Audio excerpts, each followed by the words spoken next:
if I'm not actually given choice, it can be quite impacting on me and my voice and being triggered.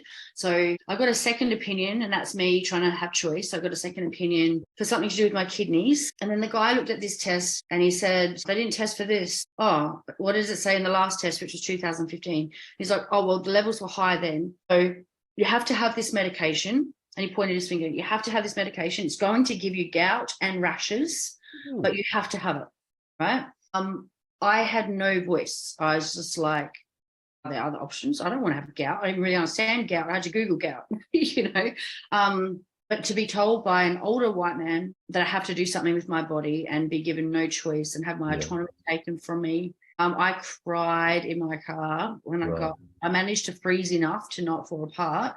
And then I wept and wept and wept in my car. Yeah. And then I figured out I didn't have to do what he said. It took me a bit, but I was like, actually, I don't have to do what he said. And so not being given choice. And the reason I went to him was because I wasn't actually feeling that comfortable with the first doctor, who incidentally I went back to the other day. And I asked him about, just as a side, I asked him about all the levels that he tried to medicate me for. I didn't even need the medication, as it happens. But anyway, so because I was uncomfortable, there's not that many nephrologists around.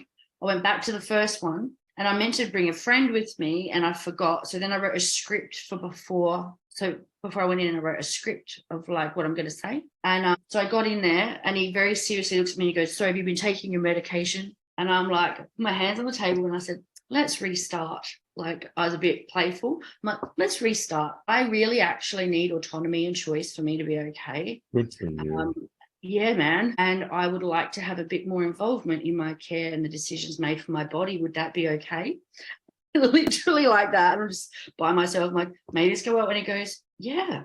Like, he was so taken aback. But then he actually really changed his tune. So I didn't answer his question. I said, let's start with my results. That's what I would like to talk about first. Thank you. So I didn't even answer his question. And then I got to the end and I asked all my questions about everything.